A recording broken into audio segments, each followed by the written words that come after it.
Undeclared wars are commonplace. Tragically, our government engages in preemptive war, otherwise known as aggression, with no complaints from the American people. Sadly, we have become accustomed to living with the illegitimate use of force by government. To develop a truly free society, the issue of initiating force must be understood and rejected. What if sometimes, to love your country, you had to alter or abolish the government? What if Jefferson was right? What if that government is best which governs least? What if it is dangerous to be right when the government is wrong? What if it is better to perish fighting for freedom than to live as a slave? What if freedom's greatest hour of danger is now?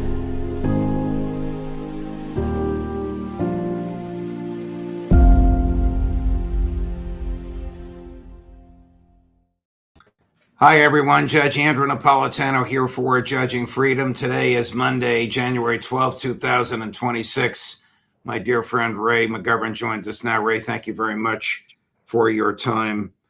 Is there any serious question about the involvement of CIA, MI6, and Mossad in the instigation of chaos on the streets in Iran? No. There is a lot of popular dissent, and there was the devaluation of the rial, and there's lots of reasons that the Iranians are upset.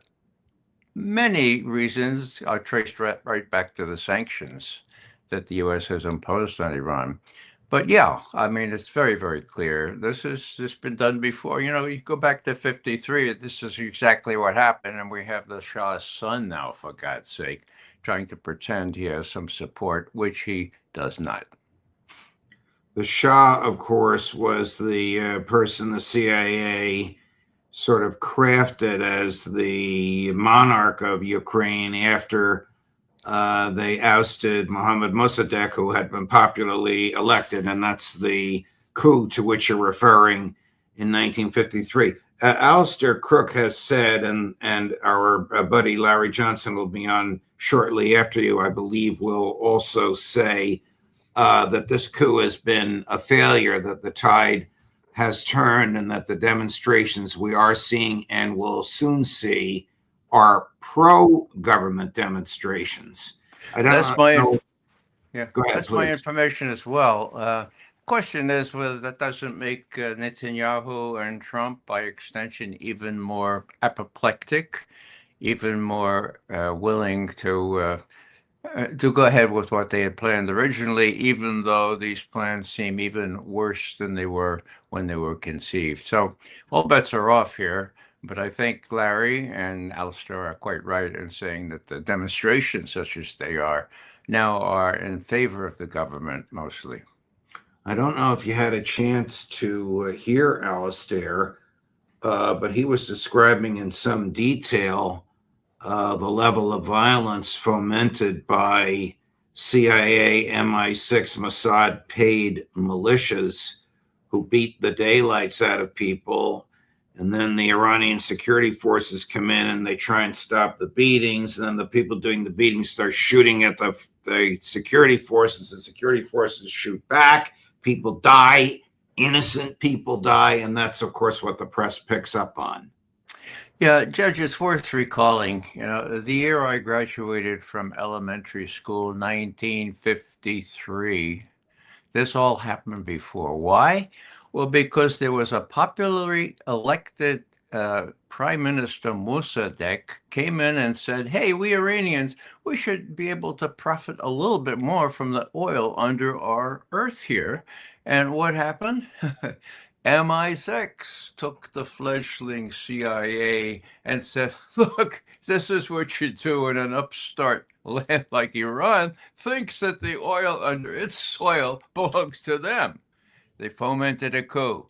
British showed how that would be done. That was the first major one. And look at the result of that, a repressive regime, second only to the Nazis under the Shah. Next year, Guatemala. What did Guatemala have to do with? General Food was that one. So, it all has to do with these resources, and the British are still leading us pretty much, saying, look, this is what you do, and we can do it for you, and you can help us, and you can fund it. So CIA, MI6, and now Mossad are in it up to the hilt, and what they think they can achieve after the petering out of what happened in June, and even what happened earlier on when they tried to do this stuff, what they think they can achieve. Well, I don't think they can achieve it, and I just hope that Trump and Netanyahu don't go off half-cocked because they cannot achieve it. Are Trump and Netanyahu preparing to go off half-cocked? Is Netanyahu willing to risk the existence of the state of Israel, knowing the armaments that Iran has and its likely lack of restraint this time around? Well, you know what I've been saying, Judge, but we have to always say that you're asking me to predict the unpredictable, right? The mercurial. Right. So, so valuable to the show, Ray.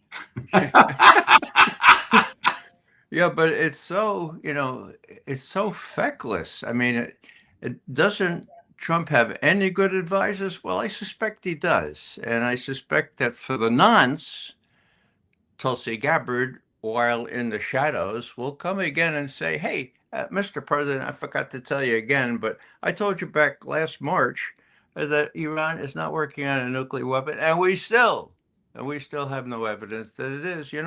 Don't believe Bibi, believe us. We've been saying this since 2007, for God's sake. And again, all I can say is that's the only national intelligence estimate that I can prove prevented a wider war against Iran during Bush and Cheney's last year before they went off into the western sunset. It worked. We did the estimate. We said that all the stuff that was said before about Iran being almost having a nuclear weapon was phony, and we had proof of that. It was unanimous. It was supported by everyone, and it was said in high confidence. And to her credit, she repeated that in March, and Trump said, well, maybe he'll come around now and say, well, maybe we need to be a little bit more sensible than we have been heretofore. I've been a big fan of hers. It was easier to be a fan of hers when she was in the House of Representatives and could speak more freely. And I recognize what our colleague Tucker Carlson said about her unhappy personal financial situation. But I don't know how she can stay in that job, that this monumental monstrosity of an invasion and kidnapping in Venezuela was planned and rehearsed for 6 months, and she was kept entirely out of the loop.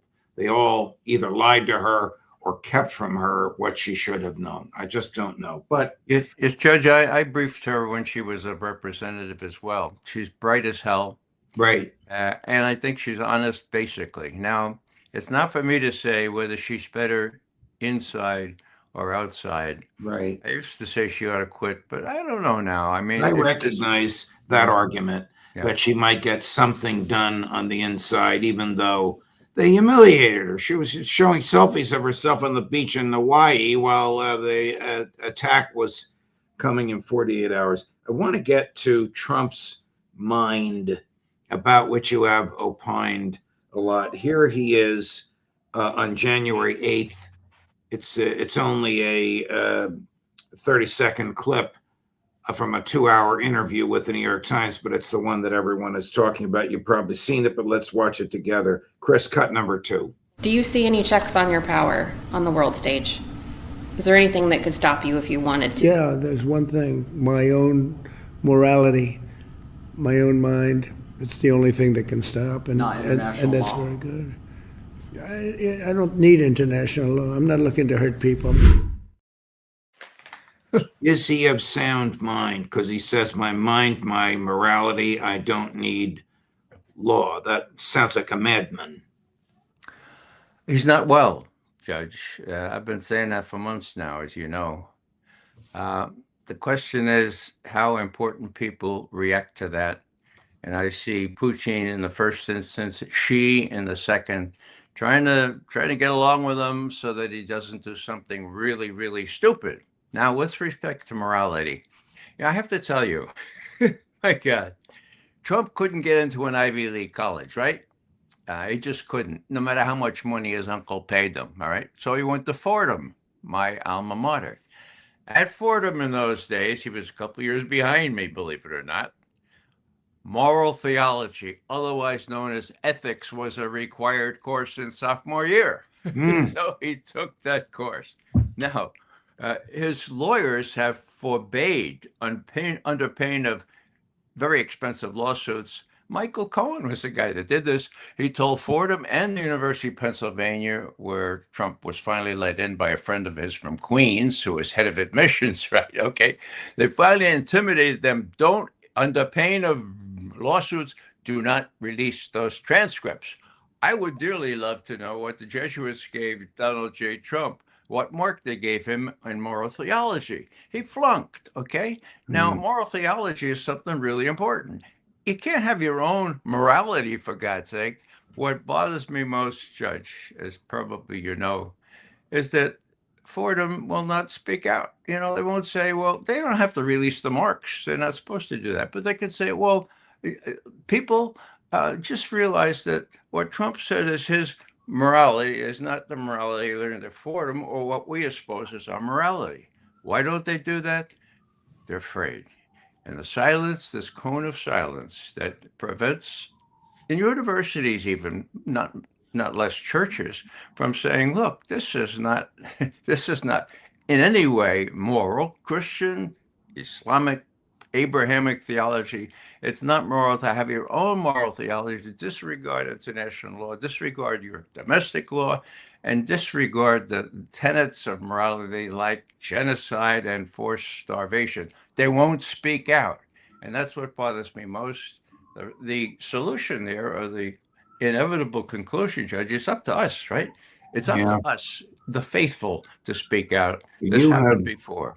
You have written extensively and passionately about the need for everybody to speak out, but I want to play another clip for you.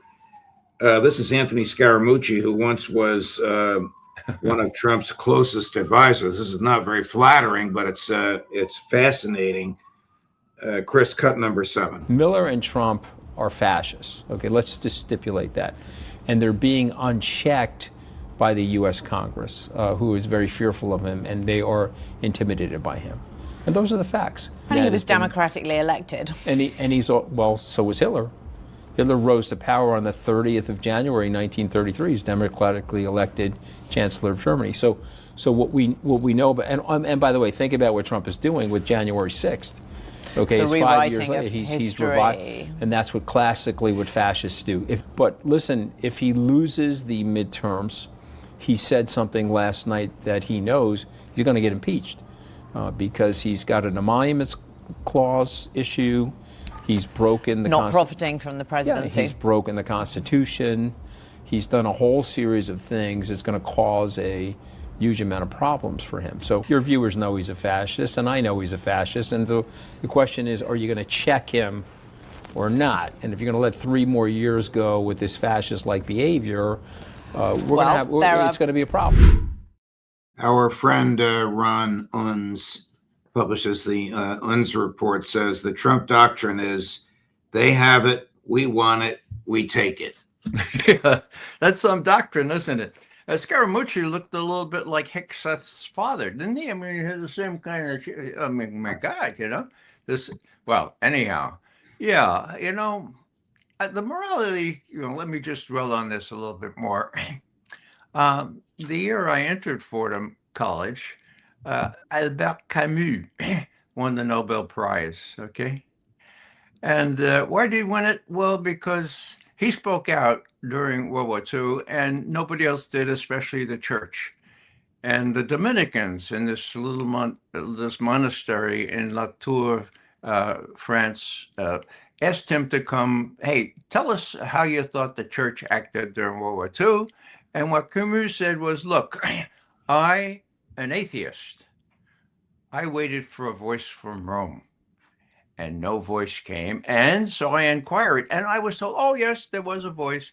It comes in the form of an encyclical. And so I, Albert, said, what can you tell me what an encyclical is? And they told me, I said, well, look, what really needs to happen is the voice has to be clear. It has to come out without, so that any simple person can understand it, and it's got to condemn what's going on.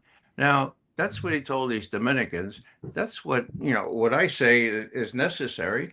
And, this is kind of, I just want to quote this because he says, look, what the world expects of people of the Abrahamic tradition is that they speak out loud and clear, that they should voice their condemnation in such a word that never, in such a way that never a doubt, never the slightest doubt could arise in the heart of the simplest person, that they should get away from abstraction and confront the blood-stained face history has taken on today. We're at the same point. And as far as I can tell, what we look to for moral leadership has been drowned in platitudes and abstractions and say, oh, war is really bad, torture is really bad. What moral principle could possibly have justified the invasion of Venezuela and kidnapping of President Maduro and his wife? By the way, they broke 3 of her ribs in the process of kidnapping. I'm sure it wasn't intentional, but who knows? But what moral principle was there? What value judgment was made? Well, Judge, when you say I have my own morality, the rest is all superfluous. There aren't any principles. Might makes right. I have this really pretty Secretary of War, mind you, and he's got this Dick Tracy chin, and he's really tough. And we can do this. We can do this in our own backyard. We can do this at home if you get at a line, and we have enough troops to do it, and they will obey me sheepishly. They are submissive, and I have the generals in there that will do my bidding, so I can do it. That's my morality. Are the Israelis still killing people in Gaza? Of course, yeah. It never really stopped, the killing. It just diminished in scale. Now they're at it again, and with their tanks, for God's sake. And, that's the supreme indignity, the supreme crime. Genocide, forced starvation. We gave an award to Tony Aguilar just last Wednesday, and it was he who spoke out that these new these food aid distribution sites, reduced from 100 to 4, were orchestrated as shooting galleries. And when people came to get food, they were shot, many of them, okay? He came back and testified to that. I said, how did you get that footage out of Israel? They were on your tail. He said, well, Ray, when you're in the special forces, you know how to do these things. Yeah, it took some doing, but I got it out. And I've showed it to Congress people. And what happened in Congress? They arrested me. They arrested me with Josie Gilbo, an Army captain who also objected and quit after 17 years of service because of Gaza. What's happening in Syria? Is the Syrian government slaughtering the Kurds with the help of the Turks? And what's to gain for Israel by that happening? Judge, now I'm over-asked. I don't know. It's such a mess. Alistair, maybe Larry, others might be able to enlighten you. And I just don't know. Well,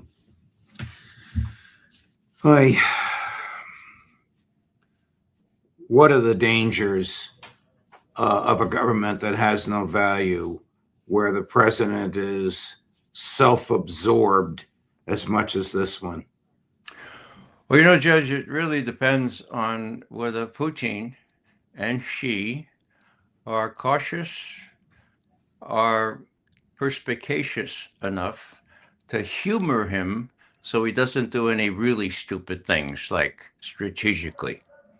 Now, there is an offer out from Putin to adhere to the quantitative limits of the New START Treaty, which expires on February 5. That's less than 4 weeks from now, okay? There's been no official answer from the United States. That, my friends, is the litmus test. If Trump can't simply say, okay, 1 more year, we'll keep those quantitative strategic offensive missiles, limits in place, if he can't even do that, well, there is no ducking the question in the Kremlin as to whether he's sincere in wanting this or whether he can't do it because he's not his own man. One other thing in the same vein.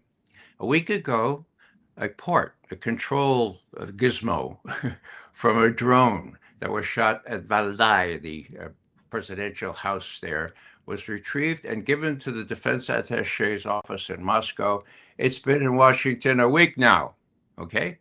Now, I am 90% sure that that shows that the target was specifically what they call the state house near Valdai in Novgorod province, okay?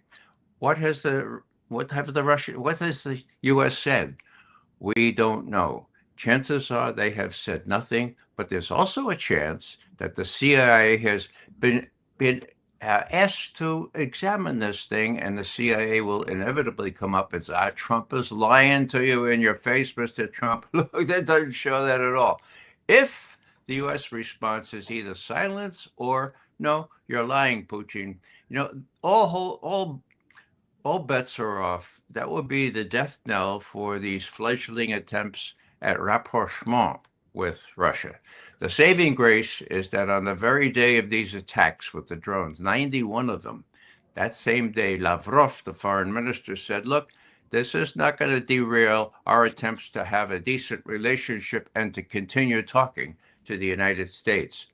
Nothing the Russians have said at an authoritative level have denied that or even cast any doubt on that. So again, I'm a glass half full.